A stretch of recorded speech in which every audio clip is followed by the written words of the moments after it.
വരൂ നമുക്ക് ഒരു കുൽസിത വാർത്ത കേൾക്കാം. നല്ല നേരം കേൾക്കാം. ഭാരതത്തിലെ മുസ്ലിം ജനസംഖ്യ കുത്തനെ ഉയരുകയാണെന്ന് ഞെട്ടിക്കുന്ന കണക്കുമായി കേസരി വാരികയിലെ മുഖപ്രസംഗം. ഹിന്ദുക്കളെയും ക്രൈസ്തവരെയും അപേക്ഷിച്ച് മുസ്ലിങ്ങളുടെ വളർച്ചാ നിരക്ക് 45% ഉയർന്നതായി ലേഖനത്തിൽ പറയുന്നു. അതേ നിങ്ങൾ ഞെട്ടിയില്ല? ഞാൻ 5-6 പ്രാവശ്യം ഞെട്ടി. മലൻ ടി വിക്ക് വേറെ ഒരു പണിയില്ല. ആ വോട്ട് കേൾക്കാം. സമയം ഹിന്ദു, സിഖ്, ജൈന, ബുദ്ധമത വിശ്വാസികളുടെ ജനസംഖ്യ താരതമ്യേന കുറയുകയാണെന്നും ലേഖനം ചൂണ്ടിക്കാണിക്കുന്നു. അനഘ ഹർഷൻ ചേരുന്നു. അനഘ, കേസരി വാരികയിലെ മുഖപ്രസംഗത്തിൽ ഭാരതത്തിലെ മുസ്ലിം കേസരി വാരിക അതിനകത്ത് മുഖപ്രസംഗം അപ്പൊ കറക്റ്റ്. അത് മലൻ ടി വി എടുത്ത് പറയുമ്പോൾ അത് പെർഫെക്റ്റ്. സംഖ്യ കുത്തനെ ഉയരുകയാണ് എന്നുള്ള ഞെട്ടിക്കുന്ന കണക്കുകളാണ് രേഖപ്പെടുത്തുന്നത്. ഇതിന്റെ കൂടുതൽ വിശദാംശങ്ങൾ എങ്ങനെയാണ്? പെട്ടെന്ന് പറഞ്ഞോട്, പിന്നെ ചോദിക്കില്ല. രോഹിണി, കൃത്യമായി തന്നെ ഒരു ചോദ്യം ചോദിച്ചുകൊണ്ടാണ് ഈ കേസരി വാരികയിലെ ഈ ലേഖനം തുടങ്ങുന്നത്. അതായത് ഭാരതത്തിൽ ഹിന്ദു ഭൂരിപക്ഷം ഇനി എത്ര നാൾ എന്നൊരു വലിയ ചോദ്യം ചോദിച്ചുകൊണ്ടാണ് ഈ ലേഖനം തുടങ്ങുന്നത്. കൃത്യമായി കണക്കുകൾ നിരത്തിക്കൊണ്ട് കൃത്യമായ വസ്തുതയുടെ അടിസ്ഥാനത്തിൽ ഭയങ്കര കൃത്യതയാ. സെൻസസ് എടുത്തിട്ട് എത്ര കാലമായ എന്തോ, പക്ഷെ കൃത്യ കണക്കൊക്കെ കിട്ടി കേട്ടോ വാരിക. അതാണ് സംഭവം. നമ്മൾ സമ്മതിച്ചു കൊടുക്കണം. മാത്രമല്ല 5-6 പ്രാവശ്യം ഞെട്ടേം വേണം. ഇടയ്ക്കിടയ്ക്ക് ഞെട്ടണം, അല്ലെങ്കിൽ ഒരു രസമില്ല. മലൻ ടി വിയെ കൊണ്ട് തോറ്റിന് ഈ ലേഖനം മുന്നോട്ട് പോകുന്നത് എന്നതാണ് അതിന് ഏറ്റവും പ്രധാനപ്പെട്ട കാര്യം. 1951 മുതലുള്ള 6 സെൻസസുകൾ, ഈ 6 സെൻസസുകളിലും കൃത്യമായി ശതമാനക്കണക്കിൽ മുസ്ലിം ജനസംഖ്യ ഉയരുന്നു എന്നാണ് ഈ ലേഖനത്തിൽ എടുത്തു പറഞ്ഞിരിക്കുന്നത്. മാത്രമല്ല 1981 മുതലുള്ള മുസ്ലിം ജനസംഖ്യ 81 മുതൽ മുസ്ലിം ജനസംഖ്യ അതിവേഗമാണ് ഇവരുടെ വളർച്ച, അല്ലെങ്കിൽ ആ ജനസംഖ്യയുടെ വളർച്ച ഉണ്ടായിരിക്കുന്നത് എന്ന് ചൂണ്ടിക്കാണിക്കുന്നുണ്ട്. മാത്രമല്ല സ്വാതന്ത്ര്യത്തിന് ശേഷം ഏറ്റവും അധികം വളർച്ചാ നിരക്ക് കുറഞ്ഞ ആളുകളാണ് സിഖ് ജനസംഖ്യ ഏറ്റവും അധികം കുറഞ്ഞു എന്നതടക്കമുള്ള കാര്യങ്ങൾ കൃത്യമായി ആ ലേഖനത്തിൽ കാണിക്കുന്നുണ്ട്. മാത്രമല്ല ഹിന്ദുക്കളുടെയും ക്രൈസ്തവരെയും അപേക്ഷിച്ച് 45% ഉയർന്നതാണ് മുസ്ലിങ്ങളുടെ വളർച്ചാ നിരക്ക് എന്ന് അടിവരയിട്ട് ആ ലേഖനം ചൂണ്ടിക്കാണിക്കുന്നുണ്ട്. മാത്രമല്ല ഈ അസമിലും ജമ്മു കാശ്മീരിലും ഒന്നും തന്നെ ഇത്തരത്തിൽ ജനസംഖ്യാ സെൻസസ് നടത്തിയിട്ടില്ല. അത് വലിയ ഏറ്റവും അധികം മുസ്ലിം അതെന്ത് വ്യത്യാസമില്ല. ജമ്മു കാശ്മീരിലും ജനസംഖ്യ സെൻസസ് എടുക്കാതിരുന്നത് അതൊരു പ്രശ്നമാണ്. അടിയന്തിരമായി നമ്മൾ തീരുമാനമെടുക്കണം. അവിടെ ആൾ കൂടുതലാണെന്നാണ് പറയുന്നത്. ആക്ച്വലി നമ്മുടെ കേരളത്തിലും ഊപ്പിയിലും അല്ലേ മുസ്ലിംസ് കൂടുതലുള്ളത്. അവിടുത്തെ സെൻസസ് എടുത്തോ? മൊത്തം കൺഫ്യൂഷനായി. ഭൂരിപക്ഷമുള്ള സംസ്ഥാനങ്ങളിൽ ഒന്നാണ് ഈ 2 സംസ്ഥാനങ്ങളും. അതുകൊണ്ട് തന്നെ അവിടെ സെൻസസ് നടത്തുകയാണെങ്കിൽ നിലവിലുള്ള ഈ ഹിന്ദു ഭൂരിപക്ഷം 80% എന്ന് പറയുന്ന ഒരു കണക്ക് അവിടെ നിന്ന് ഇവിടെ മാറും എന്നതടക്കമുള്ള കാര്യങ്ങളാണ് ഈ ലേഖനത്തിൽ പറയണ. ആധികാരികതയൊക്കെ കേട്ടാത്തൊന്നും വെച്ചോ ഭയങ്കര സംഭവമാണ്, ശക്തിയാണത്. ഞാനൊരു കാര്യം പറയാം. ഇതൊക്കെ കണ്ട് വെള്ളം ഇറക്കാതെ അത്യാവശ്യം അണ്ടിപ്പരിപ്പ്, മുന്തിരി, കിസ്മിസൊക്കെ ഇട്ടിട്ട് ബിരിയാണി വെച്ച ആണുങ്ങൾക്ക് കൊടുത്താൽ അത്യാവശ്യം പ്രത്യുൽപാദന ശേഷിയൊക്കെ ഉണ്ടാകും. അല്ലാണ്ട് ആ കോയാമാർക്ക് പ്രത്യുൽപാദന ശേഷി ഉണ്ടെന്നും കോയാമാരെ പുറകെ പെണ്ണുങ്ങൾ പോകണമെന്നൊക്കെ പറഞ്ഞുകൊണ്ടുള്ള പരാതിയൊക്കെ നിർത്തി വെച്ചിട്ട് നിങ്ങളാണുങ്ങൾക്ക് കാടിവെള്ളം കൊടുക്കണം നിർത്തിയിട്ട് വല്ലതൊക്കെ കാര്യമായിട്ട് കുടിക്കും. കാര്യക്ഷമതയുടെ യന്ത്രം പ്രവർത്തിപ്പിച്ചാൽ ആ കാര്യക്ഷമതയുടെ പ്രോഡക്റ്റുകൾ വരും എന്നുള്ളതാണ് എനിക്ക് മനസ്സിലായത്. അതെല്ലാം പോട്ടെ. ഇതിനോടനുബന്ധിച്ച് ഞാൻ വേറൊരു റിപ്പോർട്ട് എടുത്തിട്ടുണ്ട്. ഫാക്ട് ചെക്കിൻ്റെ റിപ്പോർട്ടാണേ. അത് കൊണ്ടുവന്നാലേ ഇതിന് മറുപടി ആവുള്ളൂ. ഇവൾ പറഞ്ഞ കണക്ക് അതേ പോയിന്റ് ബൈ പോയിന്റ് ഒന്നും എൻ്റെ നിന്ന് പറയാൻ പറ്റില്ല. എന്നാലും ഞാൻ പറയാം. 1950 2015 കാലത്ത് ഇന്ത്യയുടെ ജനസംഖ്യ 84.68% നിന്നും 78.6% കുറഞ്ഞു എന്നും മുസ്ലിം ജനസംഖ്യ 9% നിന്ന് 14% ഉയർന്നു എന്നുമാണ് പ്രധാനമന്ത്രിയുടെ സാമ്പത്തിക ഉപദേഷ്ടാവായ രവി അണ്ണൻ്റെ മോള് NRN രവിയുടെ മകളും സാമ്പത്തിക ശാസ്ത്രജ്ഞയുമായ ഷെമിക രവി ഉൾപ്പെട്ട സംഘം അവരാണ് ഇത് കണ്ടുപിടിച്ചതും ഇത് സ്പ്രെഡ് ചെയ്യുന്നതും. ഈ പ്രധാനമന്ത്രിയുടെ സാമ്പത്തിക ഉപദേഷ്ടാവാണ്, അതായത് PMEAC. ഇവരാണ് ഈ റിപ്പോർട്ട് പുറത്തു വിട്ടിട്ടുള്ളത്. അപ്പോൾ ഇതിൻ്റെ ഫാക്ട് ചെക്ക് മാതൃഭൂമി നടത്തിയ റിപ്പോർട്ടാണ് ഞാൻ നിങ്ങൾക്ക് വായിച്ചേൽപ്പിക്കുന്നത്. ലോക്സഭാ തെരഞ്ഞെടുപ്പിന് 4 ഘട്ടങ്ങൾ ബാക്കിയുള്ളപ്പോഴാണ് ഈ PMEACയുടെ റിപ്പോർട്ട് എത്തിയിരിക്കുന്നത്. സിമ്പിളല്ലേ? ഇവർക്ക് ഇലക്ഷൻ ജയിക്കാൻ ഒറ്റ പരിപാടികൾ, മേത്തന്മാരെ തലയിലോട്ടൊക്കെ കയറി ഇങ്ങോട്ട് നിരങ്ങനെ. എന്തിനാണെന്നറിയാമോ? ഹിന്ദുക്കൾ എപ്പോഴാണ് ഒന്നിക്കുന്നത്? ഒന്നീ ഓണം വരണം, അല്ലെങ്കിൽ പിന്നെ എന്തിനു വേണം? മേത്തനെ അടിക്കാൻ വരണം. ഇവർക്ക് അങ്ങനെ ഇപ്പോൾ ഒരു ലെവലായി. അതുകൊണ്ടാണ് ഇവർക്ക് രാഷ്ട്രീയപരമായിട്ട് യാതൊന്നും പറയാനില്ല. ഇവർക്ക് ആകെ പറയാനുള്ളത് മേത്തന്മാർ കുഴപ്പമെന്നാണ്. ഇസ്ലാമിയർ കുഴപ്പമാണ്, ഇസ്ലാമിയർ പ്രശ്നമാണ്. ഇസ്ലാമിയർ കുഴപ്പമാണെന്ന് പറഞ്ഞാൽ ആ കുഴപ്പം പിടിച്ച ആൾക്കാരെ ഒതുക്കാൻ നമ്മളെ ഉണ്ടാവുള്ളൂ, നമ്മൾ മാത്രമേ ഉണ്ടാവുള്ളൂ, നമുക്ക് ഒന്നിക്കണം, നമുക്ക് ഉണരണം എന്നൊക്കെ അങ്ങോട്ട് പറഞ്ഞു കൊടുത്ത് അവരെ കൊണ്ട് പൂസ്റ്റപ്പ് ചെയ്ത് ഇല്ലാത്ത കൊനിഷ്ടം ഉണ്ടാക്കാൻ വേണ്ടിയിട്ടുള്ള ഐഡിയയാണ് ഉമ്മർ ഉദ്ദേശിക്കുന്നത്. പാളിപ്പോയായിരുന്നു നല്ലത്. കുറച്ചുകൂടെ പറയാം. US ഗവേഷകരായ ഡേവിസ് ബ്രൗൺ, പാട്രിക് ജെയിംസ് എന്നിവരുടെ 2017 ഗവേഷണ പ്രബന്ധത്തിലെ വിവരങ്ങളാണ് ഈ പഠനത്തിന് ആധാരം എന്നാണ് അവർ പറയുന്നത്. 167 രാജ്യങ്ങളുടെ ജനസംഖ്യ മതാടിസ്ഥാനത്തിലുണ്ടായ വ്യത്യാസത്തെക്കുറിച്ചാണ് US ഗവേഷകരുടെ പഠനം. അതിൽ സാർക്ക് എന്ന് വെച്ചാൽ south Asian association of regional corporation രാജ്യങ്ങളുടെ മത അധിഷ്ഠിത ജനസംഖ്യയിലെ മാറ്റത്തെക്കുറിച്ചുള്ള ഭാഗമാണ് PM സാധനം റിപ്പോർട്ടിൻ്റെ ആധാരം. മനസ്സിലായ? ഇത് പുതിയതൊന്നുമല്ല, പണ്ടത്തത് പറയാം. സെൻസസ് വിവരശേഖരണത്തിലുള്ളതാണ്. 1951 സെൻസസ് പ്രകാരം 9.8%, അതായത് 1951 സെൻസസ് അനുസരിച്ചിട്ട് 9.8% മുസ്ലിം ജനസംഖ്യ.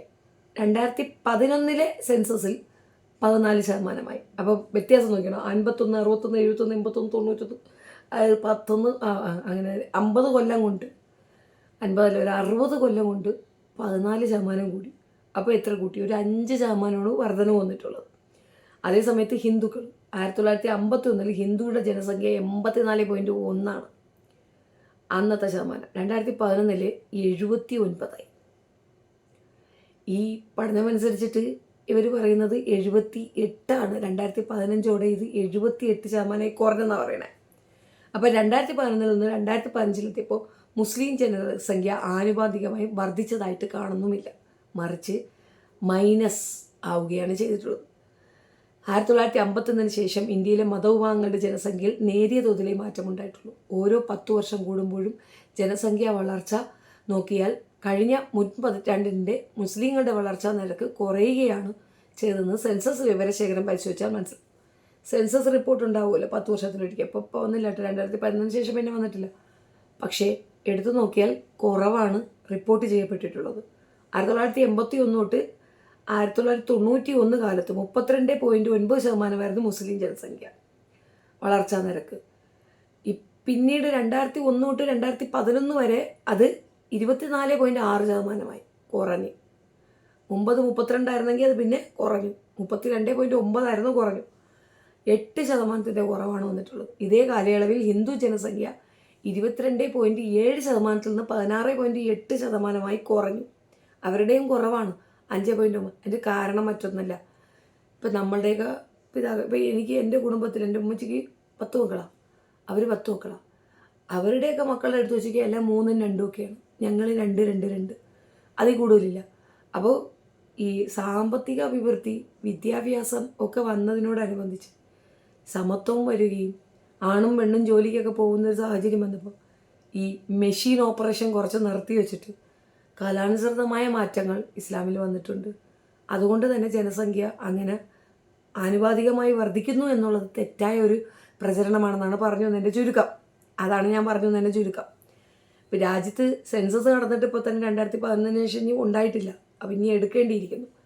ഇതിൽ കൂടിയ പ്രത്യുൽപാദന നിരക്ക് TFR ഇന്ത്യയിലെ ജനസംഖ്യാ വർധനത്തിൻ്റെ ആധാരം അതാണ്. അപ്പം പരമ്പരാഗതമായി മുസ്ലിങ്ങൾക്കാണ് ഇത് കൂടുതലുള്ളത്. സാമ്പത്തികമായും വിദ്യാഭ്യാസപരമായുള്ള പിന്നോക്കാവസ്ഥയാണ് കാരണം. ഈ TFR ഉള്ളത് അങ്ങനെയുള്ള ആൾക്കാർക്കാണ് കുട്ടികൾ കൂടുതലുണ്ടാവുക. ഇപ്പം നമ്മൾ ആദിവാസി കോളനികളിൽ പോയി കഴിഞ്ഞാൽ പ്രൊക്കോഷൻസ് ഒന്നും ഇല്ലാത്തതുകൊണ്ട് തന്നെ കുട്ടികൾ കൂടുതലുണ്ടായിക്കൊണ്ടിരിക്കും. ഇന്നത്തെ കാലഘട്ടത്തിൽ അങ്ങനെ ഒരു പ്രോബ്ലം ഇല്ല. നമ്മൾ മറ്റ് രാജ്യങ്ങൾ, അതായത് മുസ്ലിം രാജ്യങ്ങളിൽ നോക്കിക്കഴിഞ്ഞാൽ അവിടെ ഈ പ്രിവെൻഷനുള്ള പരിപാടിയൊന്നുമില്ല. അവർ ഒരു കാരണവശാലും ഇത് സ്റ്റോപ്പ് ചെയ്യാൻ സമ്മതിക്കുകയില്ല. അതേസമയം നമ്മുടെ നാട്ടിൽ അങ്ങനെയല്ല. 2 കുട്ടികളൊക്കെ മാക്സിമം, ചിലപ്പോൾ 3 കുട്ടികളൊക്കെ ആകുമ്പോൾ എല്ലാവരും നിർത്തും. പിന്നെ ഇപ്പോൾ കുറേയൊക്കെ അങ്ങ് മലപ്പുറം, അതായത് കുറച്ച് റിലീജിയസ് ആയിട്ടുള്ള ആൾക്കാർ കുറച്ച് കൂടുതൽ കുട്ടികൾ ഉണ്ടാക്കിയാൽ പോലും സാമ്പത്തിക അടിസ്ഥാനത്തിലാണ് മിക്കവാറും ആൾക്കാർ കുട്ടികളെ ഒരു ഒരു ഒരു പരിധിവരെയൊക്കെ സ്റ്റോപ്പ് ചെയ്ത് വയ്ക്കുക. കൂടുതൽ കുട്ടികൾ ഉണ്ടാക്കുന്നത് സാമ്പത്തികം കുറഞ്ഞ, വിദ്യാഭ്യാസം കുറഞ്ഞ മേഖലകളിലാണ്, അവയർനെസ് കുറഞ്ഞ ഇടങ്ങളിലാണ്. കേരളത്തിൻ്റെ അവസ്ഥയോ, ഇന്ത്യയിൽ തന്നെ ഇപ്പോൾ UP ആയിരുന്നാലും ലക്നൗവിലൊക്കെ ഒത്തിരി പേരുണ്ട്. വിദ്യാഭ്യാസം കൊണ്ട് പ്രബുദ്ധരായ മനുഷ്യർക്ക് ഇതൊന്നും പറഞ്ഞു കൊടുക്കേണ്ട കാര്യമില്ല. ഇവർക്ക് അനാവശ്യമായിട്ടൊരു നരേഷൻ ഉണ്ടാക്കി മുസ്ലിങ്ങൾ ഇനിയിപ്പോൾ അങ്ങനെയാണ് എന്ന് പറയും. കാലങ്ങൾ ഇതുവരെ അവർ പറഞ്ഞുകൊണ്ടിരുന്നൊരു കാര്യം പ്രണയത്തിൽ കൂടെ, അല്ലെങ്കിൽ ലവ് ജിഹാദ്, അതിൽ കൂടെ മതം മാറ്റത്തിൽ കൂടെ കൊണ്ടുപോകണം എന്നാണ് പറയുന്നത്. അതേപോലെ തന്നെ ക്രിസ്ത്യാനിറ്റി സെയിം ഇതിലവർ ആക്രമിക്കുന്നുണ്ട്. ക്രിസ്ത്യാനിറ്റി മതം മാറ്റം ഭയങ്കരമാണ്, ഭീകരമാണ്, അത് സമ്മതിക്കേണ്ട കാര്യം തന്നെയാണ്. പക്ഷേ നമ്മൾ കൊച്ചു വാവകളല്ലല്ലോ പിടിച്ച് വെച്ച് മതം മാറ്റുന്നത്. ശരിക്കും പറഞ്ഞു കഴിഞ്ഞാൽ പ്രബോധനം കൊടുക്കുന്നു, മനസ്സിലാവുന്നവർ മാറുന്നു, അതിലിപ്പോൾ എന്താ കുഴപ്പമിരിക്കുന്നത്? നമ്മുടെ മതത്തിൽ എന്തെങ്കിലും കുഴപ്പമുണ്ടെങ്കിൽ ആളുകൾ മാറിപ്പോകും. അത് നമ്മുടെ മതത്തിൻ്റെ കുഴപ്പമാണ്. മതം സെറ്റാക്കുക എന്നുള്ളതാണ്. അതിന് പകരം മതം മാറ്റി കൊണ്ടുപോകുന്നവരെ ഉണ്ടാക്കിയിട്ട് കാര്യമില്ല. ഇപ്പം നമ്മുടെ വീട്ടിൽ എന്നും കഞ്ഞിയും വെള്ളമാണെങ്കിൽ അപ്പുറത്തെ വീട്ടിൽ ബിരിയാണി ഉണ്ടെങ്കിൽ ആളുകൾ ഈ ബിരിയാണി തിന്നൂലേ? നമ്മൾ വീട്ടിൽ ബിരിയാണി വെച്ച് കൊടുക്കാനുള്ള പരിപാടി നമ്മൾ ആലോചിക്കണം. അതാണ് എനിക്ക് ഈ വിഭാഗത്തിലോട് പറയാനുള്ളത്. രണ്ടാമത്തെ കാര്യം, ഇവർ പറയുന്ന കണക്കൊരു തള്ളി മറിപ്പൊന്നും ഇല്ല. ഇനി അഥവാ ഉണ്ടെന്ന് തന്നെ വയ്ക്കുക. മുസ്ലിംസ് ഇന്ത്യൻ പൗരന്മാർ തന്നെയല്ലേ? ഇന്ത്യൻ പൗരന്മാരെന്ന് പറയുന്ന ഹിന്ദുക്കൾ മാത്രമല്ല, ഭൂരിപക്ഷം അവരാണ്. അത് സമ്മതിച്ചു. ഇപ്പുറത്ത് നിൽക്കുന്നവരാരാ? മുസ്ലിംസ് അല്ലേ? അവർ ഇന്ത്യൻ പൗരന്മാർ തന്നെയല്ലേ? അവർക്ക് കൂടിയപ്പോൾ എന്താ കുഴപ്പം? ഇനി കൂടിയെന്ന് തന്നെ വയ്ക്കുക. ഇനിയിപ്പോൾ എന്താ കുഴപ്പം? അവർ കൂടിട്ടെന്ന് അവർ പിടിച്ച് കടിച്ചാങ്ങളാ. ഇതെന്താണെന്നറിയാമോ? നല്ല മുഴുത്ത അസൂയയാണ്. ഒന്നാമത് ഫിനാൻഷ്യലി ഒരു നല്ല സൗണ്ട് ആവുന്നുണ്ട്, സെറ്റിൽഡ് ആവുന്നുണ്ട്, യൂണിറ്റി, അത് ആർക്കും ബീറ്റ് ചെയ്യാൻ പറ്റുന്നില്ല. അവിടെ ജാതി മത മറ്റേ വ്യത്യാസങ്ങളൊന്നുമില്ല. പാണം പറയാൻ പോലെയും പുട്ടാൻ ചുക്കോട്ടൊക്കെ അങ്ങനത്തെ ഒന്നുമില്ല. എല്ലാം ഈക്വൽ. വിഭാഗീയത ഉണ്ടെങ്കിൽ പോലും ഒരു യൂണിറ്റി അവർക്കിടയിൽ നിൽക്കുന്നുണ്ട്. ഇന്ത്യയെ പോലൊരു കൺസേണാണ് കൺസെപ്റ്റ്. നാനാത്വത്തിൽ ഏകത്വം എന്ന് പറയുന്നില്ലേ?